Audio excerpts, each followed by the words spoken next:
Good morning, everyone, and welcome back to National Accessibility Week with reachAbility. My name is Amanda, and I'm a program coordinator with reachAbility. And the ODE program is our workshop for today. And ODE stands for Opening Doors for Everyone. And we've actually at reachAbility have been running this program for the last 2.5 years. And we've been running it across the province, training businesses and organizations about inclusion and accessibility. If you are joining our National Accessibility Week for the first time, welcome. And if you're coming back, if you've already seen a workshop over the last 3 days, welcome back. We love having you. If you're joining us on Big Marker here, I just wanted to point out that if you have any questions during the presentation, we have a panel on the side that says chat and Q&A. If you have specific questions to ask me, you can put them in the Q&A section, and we have someone moderating the questions and comments today. So they'll make sure that I am aware that you're asking me a question, and I can answer you right here live if you wish. Or if you would like to email me something later, that's fine too. So you'll get my email at the end of the presentation. So we're going to keep in touch with our chat and our Q&A throughout this next hour. And if you're watching live on YouTube, you can also put a comment there. And that will get back to me here on Big Marker because we have someone moderating. So if you have questions that you would like to ask during the presentation, please feel free to do so. If you'd like to wait until later and email me, that's also an option. So we have our first question here. People just checking in. That's wonderful. Welcome, welcome. So if you haven't heard about our Opening Doors for Everyone program before, I'll give you a little overview. And if you've read the description, it'll be just built upon that. So as you know, 2 years ago, or you may not know, almost 3 years ago now, Nova Scotia got an Accessibility Act. And so reachAbility's response to that was, how are we going to spread this information, all of this wonderful work that our province has been doing to ensure that our focus and our dedication is on inclusion and accessibility of all persons in Nova Scotia? And so reachAbility, our CEO, Tova Sherman, her response was, we have to spread this word and make sure everybody knows that this is what we're focusing on, and also what you can do to get involved as a business, but also as an individual. And so National Accessibility Week, the Nova Scotia chapter, this was our way of making sure we still continue to spread that word and spread that message of accessibility and inclusion. And ODE, our Opening Doors for Everyone program, that runs year long. So if you watch today or if you watch at another day and think to yourself, I have people who would really benefit from this information, you can also reach out to us as well and request this presentation too. So that's happened in the past as well. Okay, so we're going to get started. There is a lot of information that is presented here today. And I just wanted to remind you that if you do have questions or if you would like additional information, please reach out to us because we have either the person that we can direct you toward if we can't answer your question, or we have a huge team of people as well that we can get you some support with. So let's get going.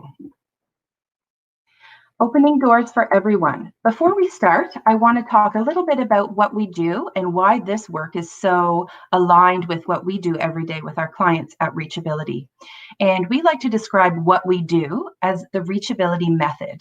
So essentially, this is the method and approach that we use to service the clients. So we have grown, as you can see, in many different ways. And if you joined us for our 20th anniversary video on Sunday evening, or if you'd like to watch at another time, you'll learn that reachAbility started in a very specific space, which was a legal referral service for persons with disabilities. And as you can see, over the last 20 years, we're celebrating our 20th year this year. Very proud of that. As you can see from this slide, we've grown in many different directions.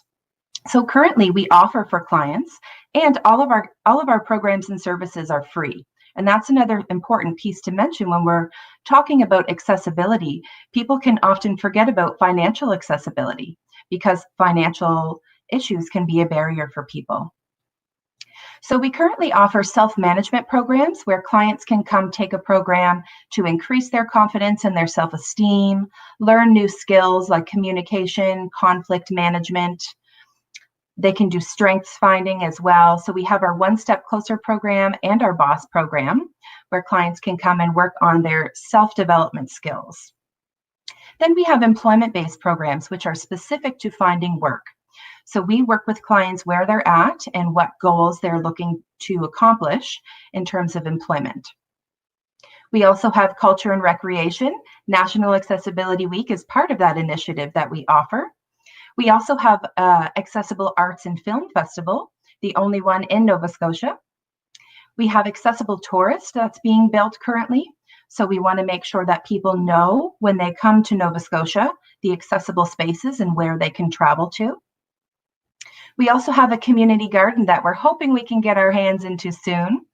Accessible community garden that has a ramp going up to each of our planters. So someone with an accessibility feature can access those.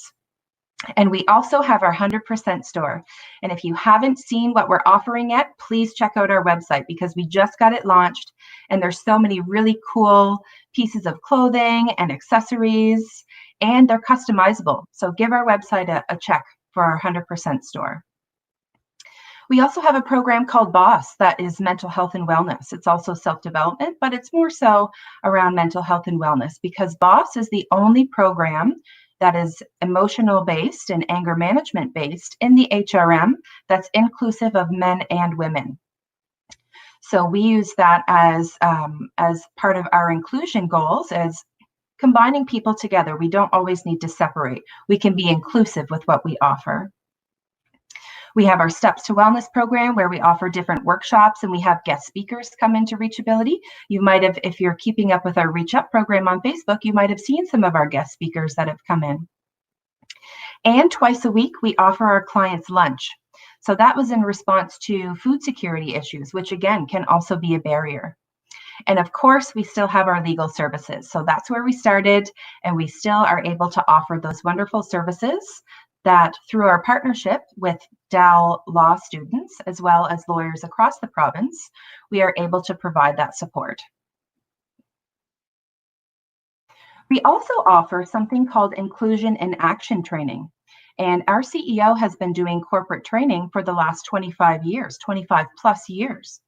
And if your business or organization is looking to find ways that you can be more inclusive or increase your accessibility or make a policy, she offers all kinds of training and she can build specific modules too to meet your needs. So if you're looking for something specific that is around inclusion and accessibility, just reach out and let us know because she can build that for you.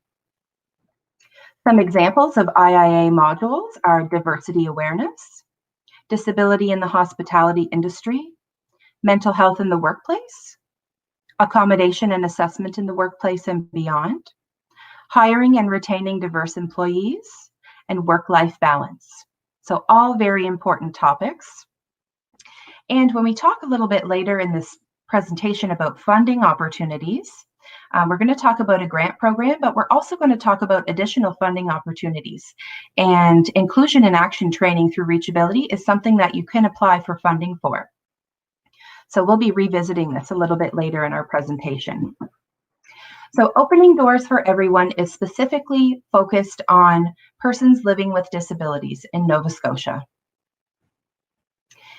And like I was describing through our services, we have a variety of services that meet a variety of needs.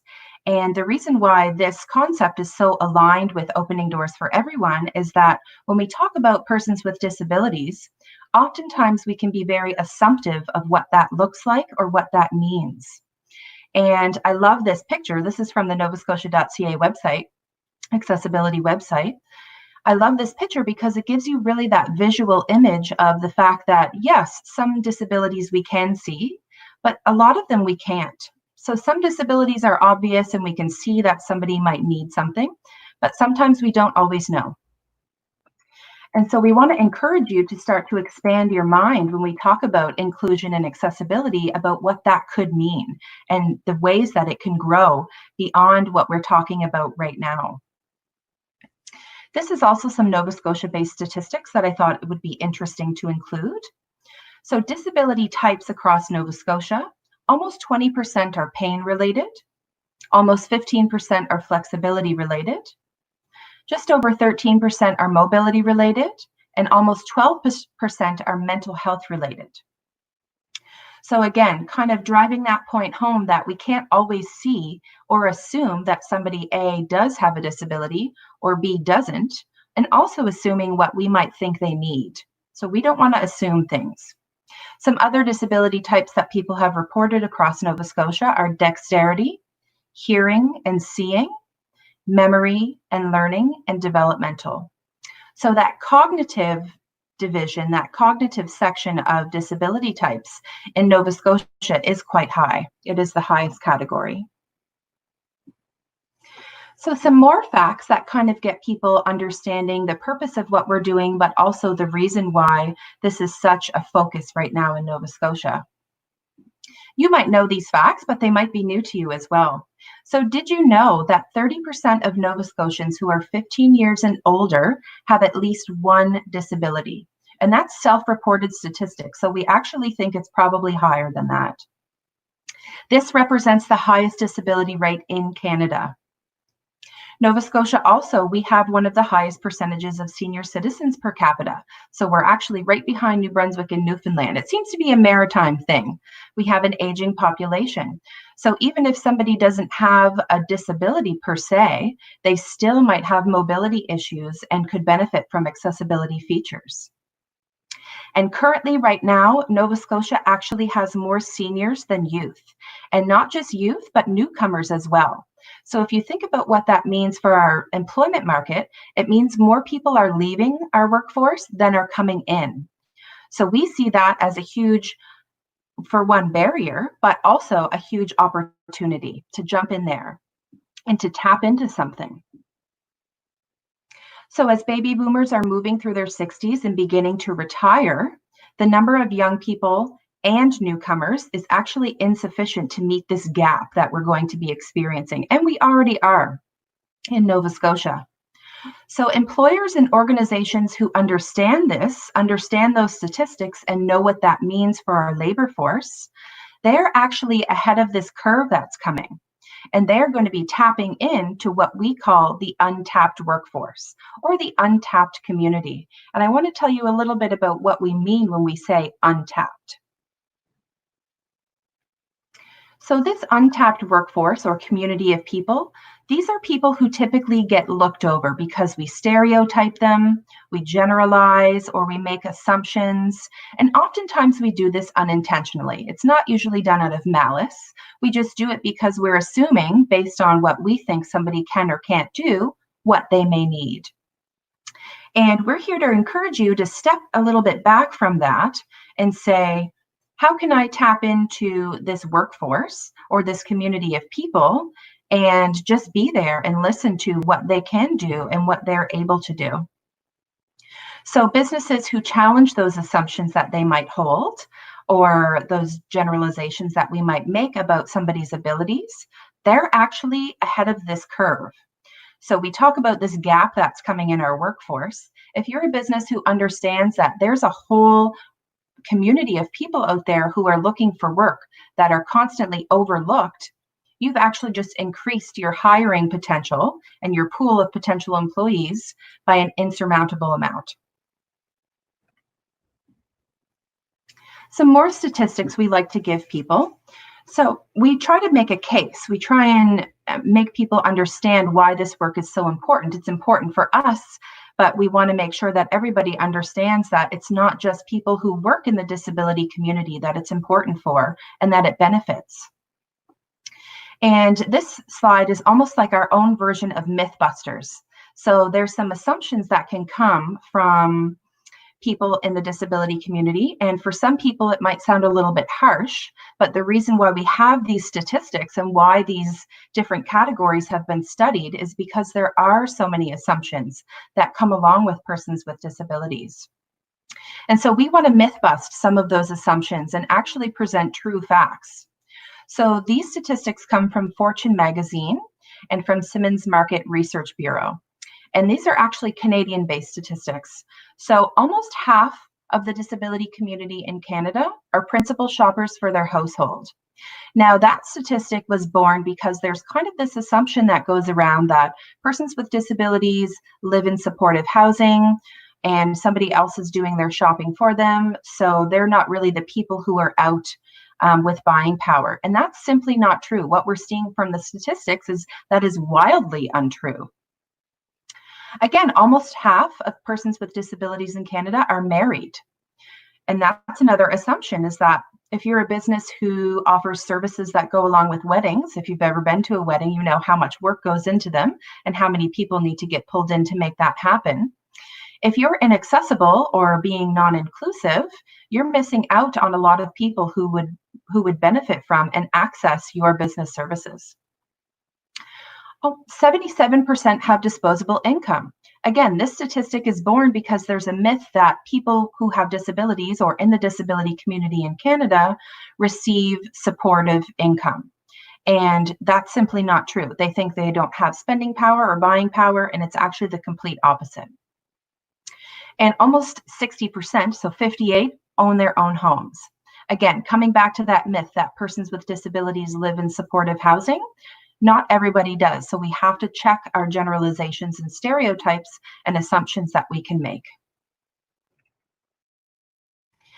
Another way that we can practice being inclusive and being accurate is making sure that we're really clear about what we're talking about when we use terms describing the disability community. And so I want to clear up 3 different terms that commonly get misused, or people use them and they're not really sure the difference between the 3. And they can get used interchangeably, but these 3 terms actually mean very different things. And so those 3 terms are impairment, disability, and handicap. And handicap really isn't a term that we use. It's not commonly used in the disability community anymore, but it's so widely misunderstood and misused that I think it's important we get some clarity about what it actually means.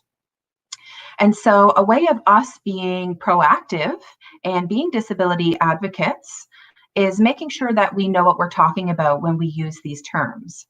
So I'm going to do a little exercise. I'm going to give you the definitions, but I'm also going to use them in a sentence, because if you're an example-based learner like myself, that can actually help make a lot more sense of what we're talking about. So impairment is actually a medical condition that results from an injury, disease, or other disorder that interferes with the body's structure or function. It produces a reduction in physical, mental, and sensory abilities. A disability is the restriction or loss of a person's functional ability resulting from the impairment. Now, oftentimes people will ask or say, you can have a disability and not necessarily have it come from an impairment, and that is true. Oftentimes, if someone is born with a disability, it means that an impairment may have happened in utero. So it doesn't necessarily always have to be an impairment or an accident or something that happens to cause a disability. And the handicap, even though we don't use that, I want to make sure you understand what it actually means, because we hear it so often misused that it is important for us to have clarity. So a handicap is actually not about a person with a disability. It's about the environmental or social barrier that limits or prevents someone with a disability from being able to participate or access services or goods. So that could be, for example, I'll give you our example here. So Jen was in a car accident that damaged her spine, resulting in her being paralyzed from the waist down.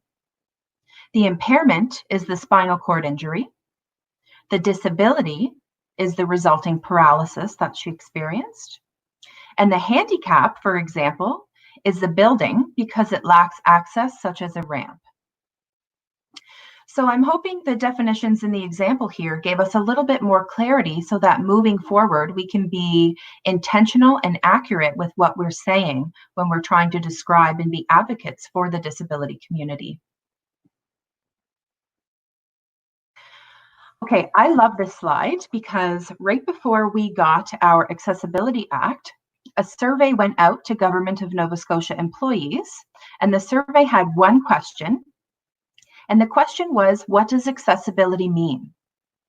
And so they got a bunch of responses to this, and they categorized them in 5 different areas. And I think this is really important because it's so aligned with the fact that we're being inclusive when we talk about the disability community. And it shows that people really do understand the need that we have to be more accessible. So the first thing that the government employees said that accessibility means, it means to them to be inclusive and equitable. And we're going to talk a little bit later about equitability versus equality, and learn the difference between the two and the reason why we're choosing to focus on being equitable here in Nova Scotia. So being inclusive and equitable means people have access to the same things that everybody else does. They can be independent when making those choices to go somewhere or do something. And they're able to participate and lead meaningful lives. So just like everybody else has access to do, we want to make sure that that option is open for everyone. It also means being barrier-free. Now, this is something we're going to learn a little bit later when we talk about universal design. So barrier-free means it's wonderful to be able to make accommodations, but we want to, moving forward, start designing our systems and infrastructure in a barrier-free way so that people don't always need to have accommodations made for them.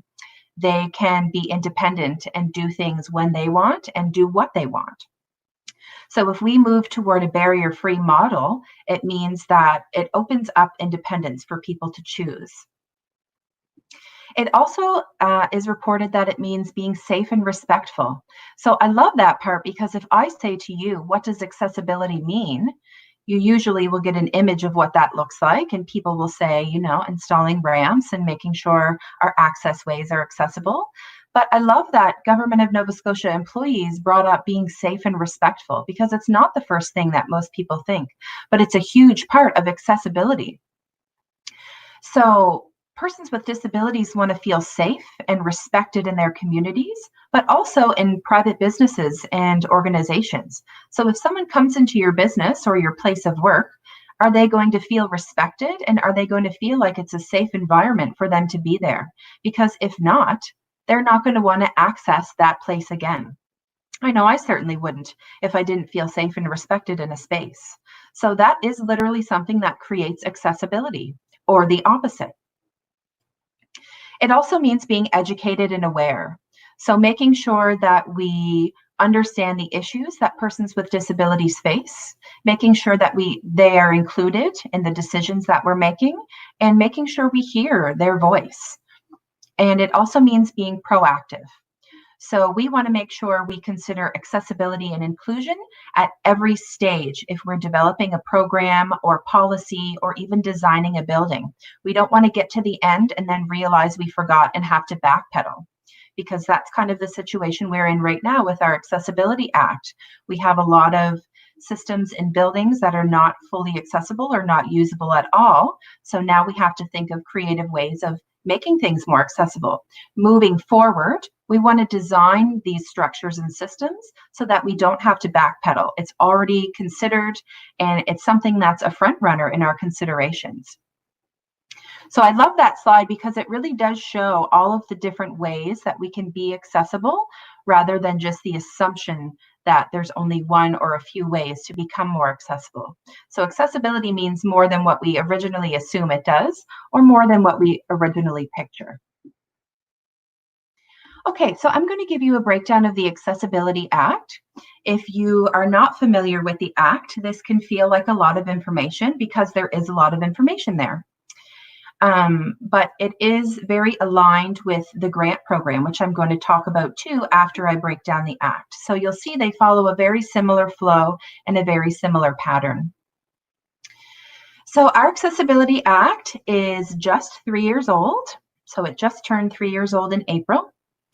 And Nova Scotia is actually only the 3rd Canadian province to have accessibility legislation. And I love bringing that up because sometimes we can get into the headspace that, oh, Nova Scotia is so behind the times, and you know, it's going to take a lot of catching up to do, and we have a lot of work to do. And, lots of places have a lot of work to do, but I think it really goes to show our dedication and commitment to becoming more inclusive and accessible as a province. So I'm really proud that even though there's only 3 provinces with their own act, Nova Scotia is one of them. Ontario and Manitoba were the first 2 provinces to have their own accessibility acts. And currently, right now, we have a goal of focusing on accessibility and making our province fully accessible by 2030. So that's the aim that we want to work toward. And our government has put a plan in place to make sure we have goals that are set and steps along the way to get there. And one of the ways we did that, the government did that, was developing 6 different standards. So currently, right now, the Act has 6 different standards, which are areas of focus that we want to make sure we're putting our efforts and energy into figuring out how we can become more accessible in those areas. So I'm going to give you a breakdown of what those 6 areas are and some examples as well. So this will hopefully encourage you to think beyond just those assumptions of what accessibility is too, because the 6 standards often are eye-opening, and people will say, I didn't think of accessibility in this area or in this part of what we do. So accessibility, it runs and it affects a lot of what we do. So the first standard that's currently developed is BuiltEnvironment. So of course, this is all of our physical spaces. We want to make sure our sidewalks, our buildings, our entry points, all of our key areas of access that somebody could get into a building, we want to make sure those are fully accessible. We also want to make sure when somebody gets in the building, are the services and features in that building accessible as well? Because we don't just want someone to get in and then still not be able to participate. So we want to make sure we consider things like washrooms, accessible washrooms. We want to make sure we have accessibility features on all of the doorways, so not just the main doorway, because that in itself might not be an accessible point for someone. So thinking about all of the physical, structural things that can increase our built environment accessibility. The second standard is on education. So people will often think of this one as the building that a school is in, but that's actually standard number 1 for built environment.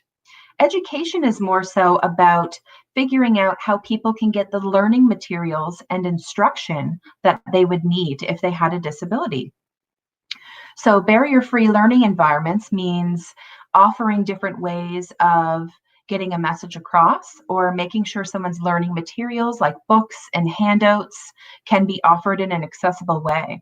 So if somebody had a disability and wanted to take a program at a university or NSCC, what are the ways that we can ensure that person can still participate and get their education? So this standard is addressing how students with disabilities can get the learning materials and instruction that they need to succeed. The third standard right now, what I should mention too is the first 2 standards actually have their own development committee. So built environment and education, they have their own committees right now that are focused on people who have disabilities, who are using systems and who are students, but also people who are experts in the field. So people who do accessibility work, they have organization built for both of the first 2.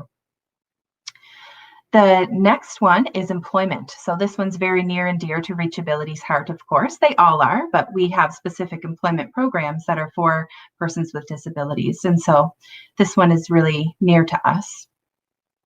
So employment standards want to make sure that persons with disabilities find meaningful employment. So meaning they get a voice and choice in the work field that they would like to be in. So whether that matches their training or the skill set that they already have, or even their personal interest, we want to make sure that we are tapping into that untapped workforce and ensuring that people with disabilities get equitable access to employment.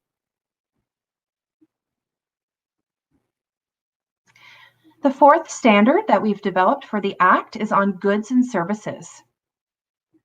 So this standard is looking at how we deliver our goods and services and how we can make that delivery more accessible, or the most accessible that it could be. So if somebody's coming to your business or organization, they might require an assistive device to be able to participate in your programming. Or they might have a specific way of operating or doing things that would increase their ability to participate. So how can we as businesses and organizations ensure that we're giving people everything they need, but also being open-minded to letting someone do something in their own way that would allow them to participate? So I like to give people the example of going for a massage. So I have a friend who's a massage therapist, and we talk about different ways that people are offered physiotherapy and physical healing. And I like to give people the example, if I were going for a massage, I could hop up on the table and have my massage and leave, and it's fine. But if somebody is not able to do that, does that mean that they should miss out on the healing benefits of physical therapy and massage? And of course, our answer is no. So how can we deliver this service in a way that can be accessible? It might not look the exact same, but we can still make sure that somebody receives the benefits of what we're offering. And so thinking of unique and outside of the box ways with accessibility as our main focus of how we can offer our goods and services and make sure everyone can participate. The fifth standard that's currently developed is information and communication. So think of IT. So these standards are going to make sure that everyone can receive and share the same information. So this could be accessible websites, if your business has a website, or if you offer online training, for example. It could also be thinking of alternative formats for information sharing. So this could be Braille. It could be offering ASL, American Sign Language, if you're hosting an event, for example, or if someone's taking a class at your facility. It could also be using plain language documents. So this one's actually a big focus in our legal department right now.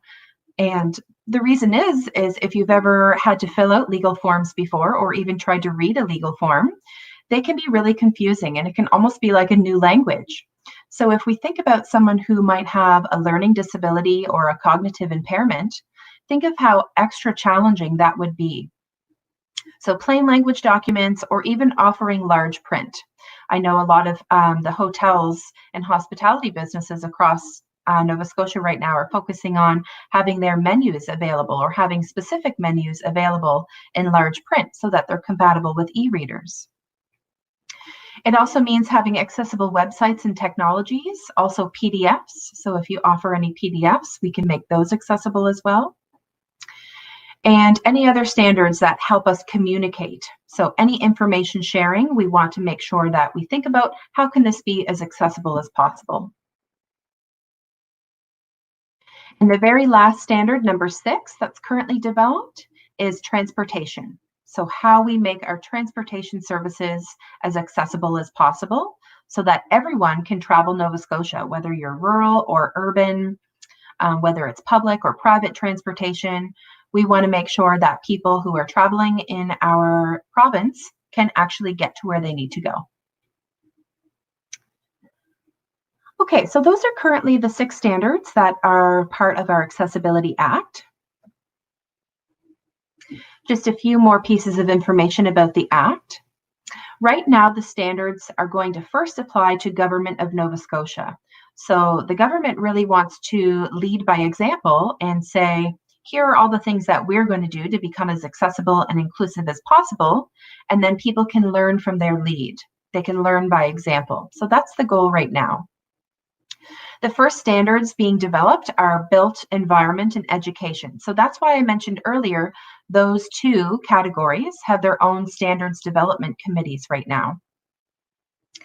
And after those two areas are looked at and developed, we're going to be working on the remaining 4 at a rate of 1 per year, beginning in 2021. So the Accessibility Advisory Board, which is made up of persons with disabilities, as well as experts in the accessibility field, are going to be making recommendations for which ones we focus on and which ones are developed next as they see fit. So after we do built environment and education, then they're going to decide which ones come next. So the Accessibility Act applies to public and private sector organizations, and as well as government, of course, like we just mentioned. The Act does include compliance and enforcement mechanisms. So those standards are currently being developed right now as well. And people will often ask, you know, what's going to happen? Am I just someone's going to come into my business and give me a fine? And that's not the way it works. And we try and encourage people to learn more about the Act, for one, so they get more involved with our mission and our commitment. But we also try and keep our business owners at ease in realizing that our province wants to work with you. They're not coming from a penalty kind of stance, a penalizing stance. They want to make sure that you know what's available to you and that you get what you need as an organization to be able to be more accessible and inclusive. And one way that they've done that is by introducing a grant program. And that's what I'm going to talk to you about next. So the Department of Communities, Culture and Heritage, who we've partnered with to offer you this wonderful workshop, they actually have a grant program that was in response to Nova Scotia getting the Accessibility Act. So they were very proactive in jumping on and saying, how can we make sure to support our business community and our organization community, so community-based organizations here in Nova Scotia, so that they have support, financial support. And so they came up with a grant program, and I'm going to give you that breakdown. So in 2017, they started the grant program right away. And they've been investing $1 million per year in accessibility grants for businesses and organizations to become more inclusive. And we're always trying to encourage people to apply for the grants so that we show our government that this grant program really is needed.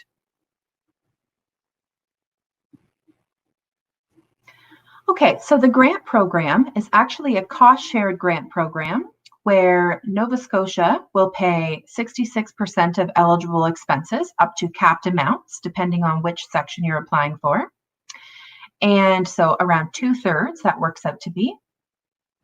And you're eligible as an organization or business to receive funding for one project per category per fiscal year.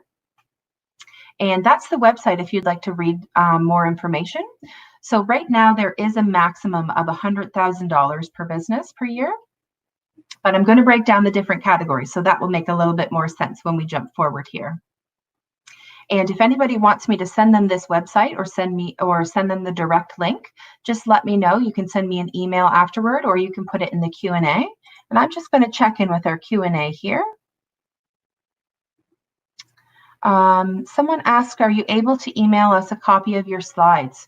My email will be on the very last slide, Tara.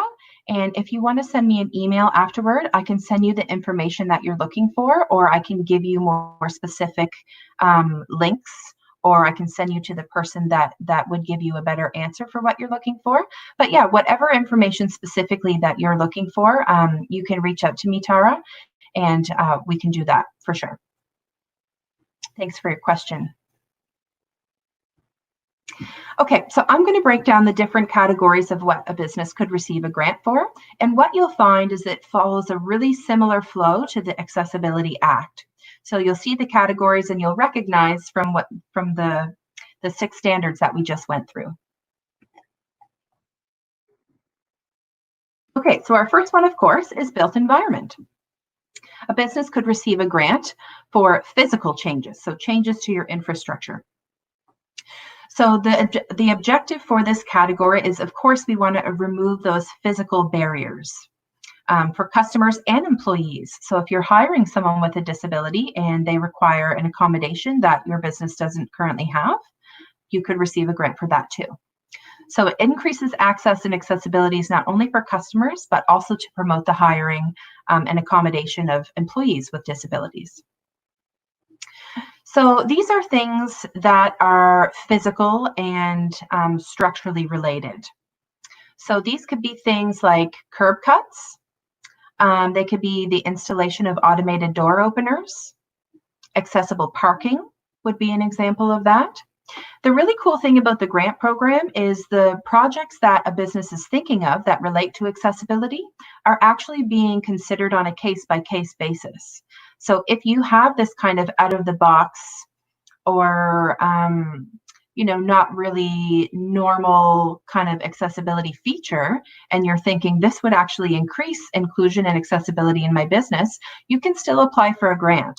So even if it's not a traditional accessibility feature, if it's something that you think still could increase access, you can still talk to the grant funder, and they will consider case-by-case basis. So the expense cap here is $50,000. And remember, that's 66%, so 2/3 of your program costs. And there are eligible and ineligible expenses. So if you go to that website, the Accessibility Grant Program, the program guidelines and details are all there as well, the specifics. So accessible communication services, this is another area you could receive a grant for. So we want to make sure that all customers, clients, and employees can access all of your information related to your business. So again, this could be accessible web design. It could even be accessible signage. So your business signage, can people see where you are? Do they know how to get to you? And is it an accessible path to get to you? It could also be assistive technologies that enable someone with a hearing impairment or a visual impairment to communicate with your business. If you offer training videos, for example, it could be closed captioning for videos. Or if you have physical materials, like let's say if somebody needs to fill out paperwork to be part of your services that you offer, is there a way that we can convert some of those documents into a Braille or another format? So if you're thinking about those kind of accessibility upgrades and features, communication services would be the category of grant that you would apply for. And the expense cap there is $30,000. And again, just a reminder, that's 2/3. So there is the max there. Okay, category number 3 is assistive devices. So this is another category you could receive grant funding for. And this is to make sure that employees and customers who have disabilities have the devices that they need to effectively do their job or to access your business. The really cool thing about this category is that it's not just a grant for the purchasing of the assistive devices, they actually help pay for training too. So training of staff to know how to use these devices. And that's important because you don't want this really beneficial and useful piece of technology that's going to increase your accessibility, and then nobody knows how to use it, or nobody knows how to use it safely and appropriately. So the grant really reflected in ensuring that people know that there is funding for training for that as well. So these could be things like movable equipment, like page turners, adaptive switches, voice recognition programs, or even specialized door levers. And the expense cap here is $30,000. Again, 66%, 2/3 is the max. And the last category of funding that I want to present to you is accessible transportation. So again, this is where we ended with the 6 standards of the Accessibility Act. So very similar to be in line with that. So we want to improve accessible transportation for employees. So if you have an employee and they would like to be a driver, and how can we think about making a vehicle accessible so that that person could be? It's also for customers as well. So customers to be able to access your transportation services if that is something that you offer as a business. So this could be like converting an existing vehicle into a wheelchair accessible shuttle. It could also be commercial shuttle services.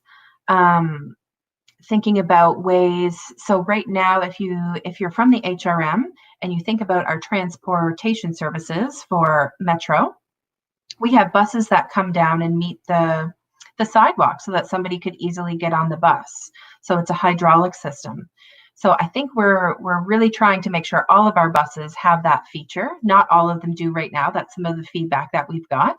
But that is one of the key areas of focus that the government is looking at their services that they offer and how they can be more accessible.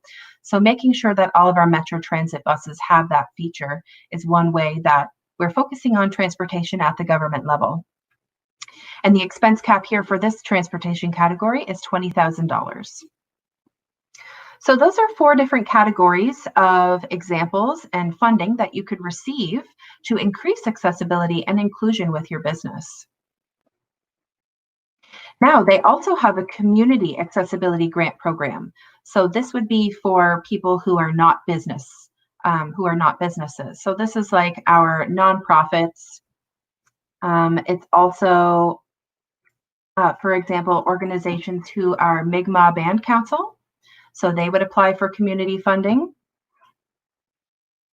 It could also be for municipal services. So municipalities can't apply for business-based funding. It has to be through the community program. So this is essentially similar to the program we just talked about, the Business Accessibility Program. It just applies to different people.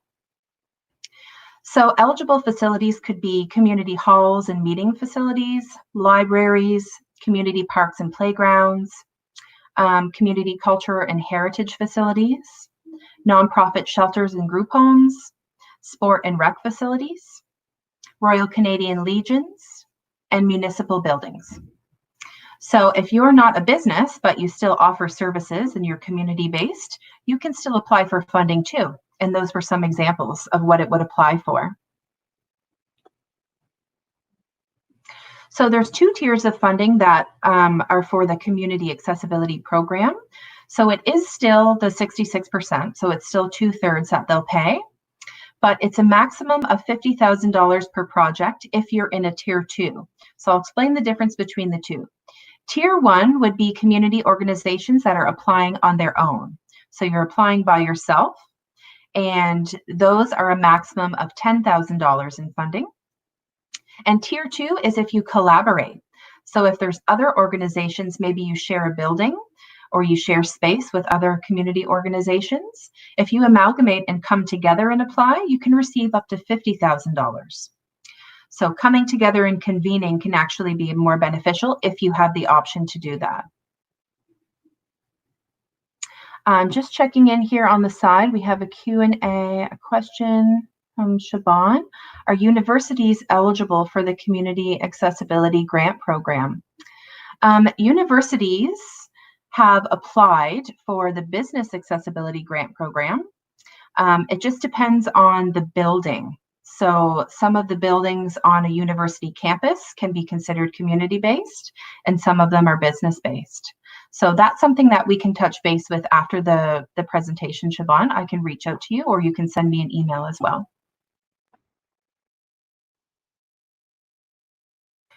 Just to keep going with the Community Accessibility Program.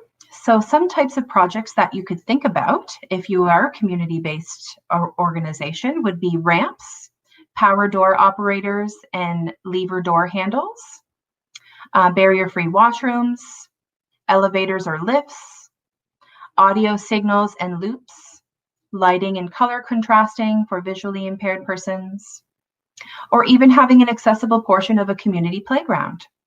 So those are some examples to consider for that type of funding. Now, I promised you in the beginning I would come back and talk about a specific type of funding that applies to training.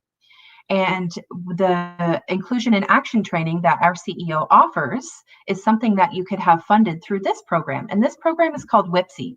Now, this isn't part of the Business Accessibility or Community Accessibility Grant Program. It is something that's separate.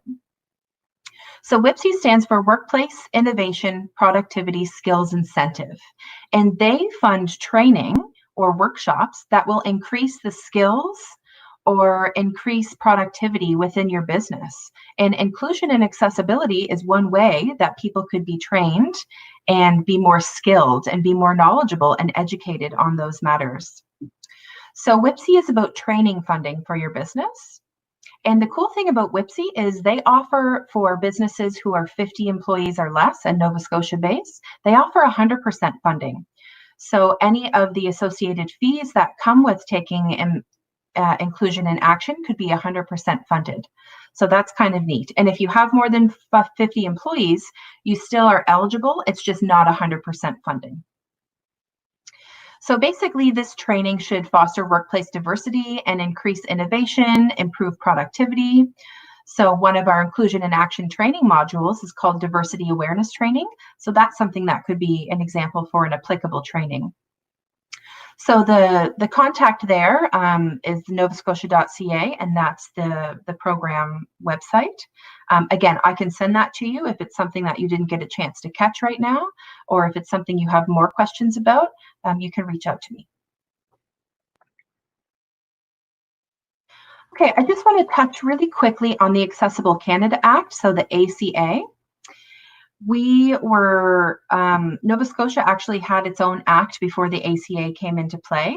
And our federal government really said, you know, we have 3 provinces that are within us that are showing us that this is a key area of focus. So we better get on board too. So I think it's really cool that Ontario, Manitoba, and Nova Scotia were the first 3 to kind of get the ball rolling. And Canada said, you know, we have to pay attention now. So Canada developed its own Accessible Act, the ACA. Now, people will say, if I make all of these adjustments and these wonderful accessibility upgrades, is Canada going to come in and say, you have to redo it now based on our standards? And the answer is no, absolutely not. So first of all, the ACA really took our lead from what has worked in Ontario, Manitoba, and Nova Scotia. So they learned from us. They reached out to us and consulted and said, what have you done? How has it gone? And really developed their act based on that. So that's kind of neat. But also, the only people who have to comply to the ACA are Parliament, the Government of Canada, any federally regulated private sector, and our Canadian Forces and RCMP services. So those are the people who have to comply to the ACA specific standards, whereas Nova Scotia-based businesses and organizations, we have our own. But again, as you'll see, they're very aligned. So the ACA has the Canadian Accessibility Standards Development Organization. So that's similar to our Accessibility Directorate here. They're persons living with disabilities, as well as experts in the field coming together and making these decisions. And their motto, which is very aligned with their development organization, is nothing about us without us. And I love that motto because we really don't want to be making decisions about people before consulting them to make sure those decisions are actually appropriate and accurate and needed. So their focus is we want to make consultations with persons in the disability community and make sure what we're deciding is going to be appropriate. And that's what Nova Scotia has done as well. These are 2 flyers that were released on the canada.ca/accessibility website. So as you'll see, they present some statistics there. And on the right-hand side, the flyer, you'll see that they have 7 standards. And you'll see they're very similar to the ones we have in Nova Scotia as well. And so we really were leaders in influencing the ACA in terms of what they chose to focus on and learn from us. So just those flyers there, and those are publicly released. You can find those on canada.ca. Another term that I promised I would come back to is universal design. So we were talking about this earlier in the slide where the survey from Government of Nova Scotia employees mentioned being accessible means being barrier-free. And one of the ways that we practice being barrier-free is by focusing on and designing our systems in a universal way. And what that means is that we want to design our infrastructure and our systems to a degree by which as many people as possible can use it. So of course, we'll never accommodate every single thing for every person, but we want to make sure we're designing in a universal way so that it's aligned across the board. You know, one part of Nova Scotia is not going to be different from another. We want to make sure it's aligned, but we're designing it in a way that makes sense and we have a guideline. So there's a little bit of discrepancy and things that are a little bit still unclear, and that's because things are still being developed and we're still figuring out what's going to work best. So universal design means moving forward, we want to make sure the degree of ease that somebody can access something is just universal and across the board. So we're all doing things in a similar way because that's what has worked the best. So the degree to which a system is usable by as many people as possible. That's what universal design is, and that is a form of us trying to be barrier-free or remove those barriers. So we've talked a lot about accessibility specifically, and I've mentioned the word inclusion probably 5,000 times already through the presentation. But when we talk about inclusion, inclusion is more of a culture rather than a physical thing that we do. Inclusion can be physical offerings and things that we do, but we want to make sure we are building a culture in our workspaces, even in our social spaces as well, but trying to foster a culture of inclusion, meaning including all persons to the best of our ability. And talking about ways that we can do that, one of them is offering accommodations. So being inclusive means listening to what people need, and if you're able to, offering an accommodation. And this word can kind of sound a little bit scary to some people, but accommodations really are just any change in an environment that allows a person with a disability to properly either participate or even carry out their job duties, if you're thinking about an employee who has a disability. So in the workplace, offering an accommodation, that can be temporary, it can be periodic, it doesn't have to be something that's every single day, it can be a one-time thing, or it can be long-term. So this would depend on their specific needs, of course. But accommodations can be very simple, they can be very cost efficient, they can honestly be free sometimes. So I'm going to give you some examples here. These are some statistics, Canadian statistics from 2017. And they were measuring the different kind of accommodations that people with employees needed and got. So statistic number one, approximately 1 in 3 employees required at least one workplace accommodation to be able to work and do their job. And this is across Canada. That's quite a high number. So almost 37% of employees required at least one workplace accommodation. The most common requested types of accommodations are flexible work arrangements, so that's 20% of the people. Workstation modifications, think about like chairs and setup, standing desks, ergonomic features, things like that. And human or technical supports. So those are the 3 most common types of accommodation that someone would require. Of those who required accommodations, almost 60% had their needs met. Almost 20% had some of their needs met, and 21% had none of their needs met. So we do see areas and gaps of ways that we can improve and do better. Here are some other just quick little examples of different types of workplace accommodations, specific ones there. So again, number 1, we already mentioned, modified hours or different working schedule. It could also be different duties. So again, that could be something that is temporary, or it could be a one-time thing, or it could be permanent. A special chair or back support, workstation modification, working from home, which many of us are doing right now. Having specialized software, a human support, accessible parking, accessible elevators, adapted washroom. All of those different things can be considered an accommodation. It can even be as simple as somebody who has seasonal affective disorder needs to be by a window or needs to have one of those SAD lamps, the seasonal affective disorder lamps that provide the same vitamin D that the sun does. So things can be really easy, really simple, very cost effective. Accommodations are not this big scary thing that some people can make them out to be.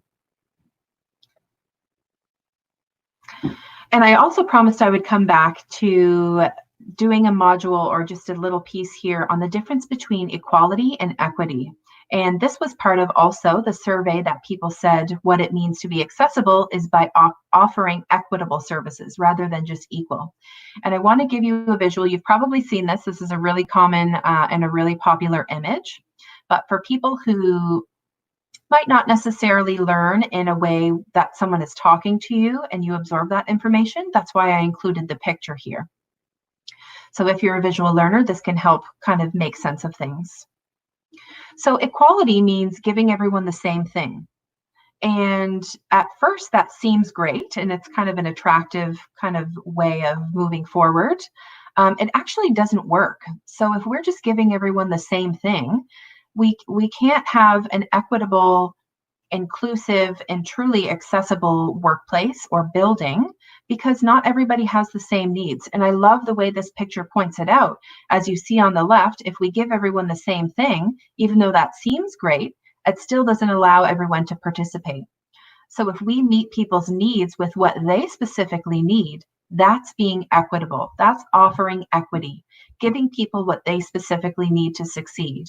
And if you think about the reachability method that I went over earlier in the presentation, that's essentially the way we've grown over the last 20 years at reachability, was in an equitable way. We said, what do these people need specifically as an individual to be able to succeed? And luckily we were able to meet that in many different ways over the last 20 years. Also, another image, sometimes people don't need a box. So it's not just how much you give, but it's what you specifically can offer. And if we stay aligned with Nova Scotia's Accessibility Act and the barrier-free movement, which is the direction we want to go, if we remove the barrier, then we don't always need to be accommodating. So again, I mentioned earlier, being able to make an accommodation is really wonderful if you do have the ability to do that. And also moving forward, if we start just removing barriers, we won't need to, and people can be fully independent and participate. So I love those three images because it really does give you that visual element to understand the difference between offering equal and offering equity. So I wanted to give you a little quote before we end here from a business owner named Mark Wafer in Ontario. So he actually was part of National Accessibility Week last year. He came to Nova Scotia and gave presentations across the province. And the reason he was invited here is because A, he's a business owner with a disability, and B, he's somebody who hires his staff to reflect our national average of persons with disabilities. So Mark hired an employee by the name of Clint Sparling, and he says, very quickly after I hired Clint, I realized he was my best employee. So not just a good employee, he was his best employee. At one point, Mark owned 7 Tim Hortons locations across Ontario, and he made sure that he hired persons with disabilities, not only just hired a few, but made sure his staff reflected that average. So 20% is Canada-wide, 30% is here in Nova Scotia, but the disability community is 20% across Canada. So out of his 210 employees, he made sure that 41 people were people in the disability community. So that's almost 20%. So he's actually known as one of Canada's top inclusive employers. Okay, people will often say, that's great information and that's fine, but what can I do? People are always wondering tangible, action-based things that they can do. So we like to leave you with 5 things. Number 1, considering hiring persons with disabilities as part of your business recruitment goals. So again, tapping into that untapped workforce. Including a section about diversity in your company's training for all employees, and make sure you don't just tack it on at the end, put it at the forefront, because remember we talked earlier, that's part of being proactive, is making sure that people know you are really committed and dedicated to inclusion and accessibility. Have your management participate, or even staff participate in a diversity awareness training. So with reachability, that's our inclusion in action training. Have your physical space and your online materials assessed for accessibility.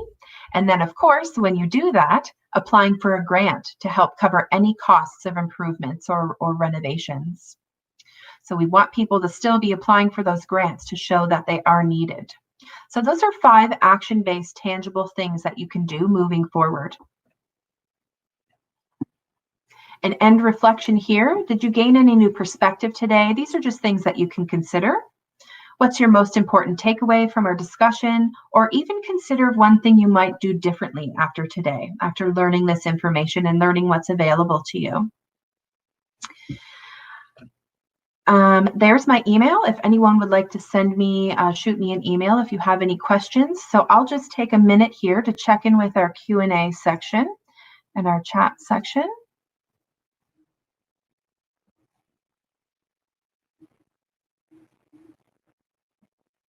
Okay, so if anyone does have any questions, you can reach out to me individually, amanda@reachability.org, if it's specifically about this presentation.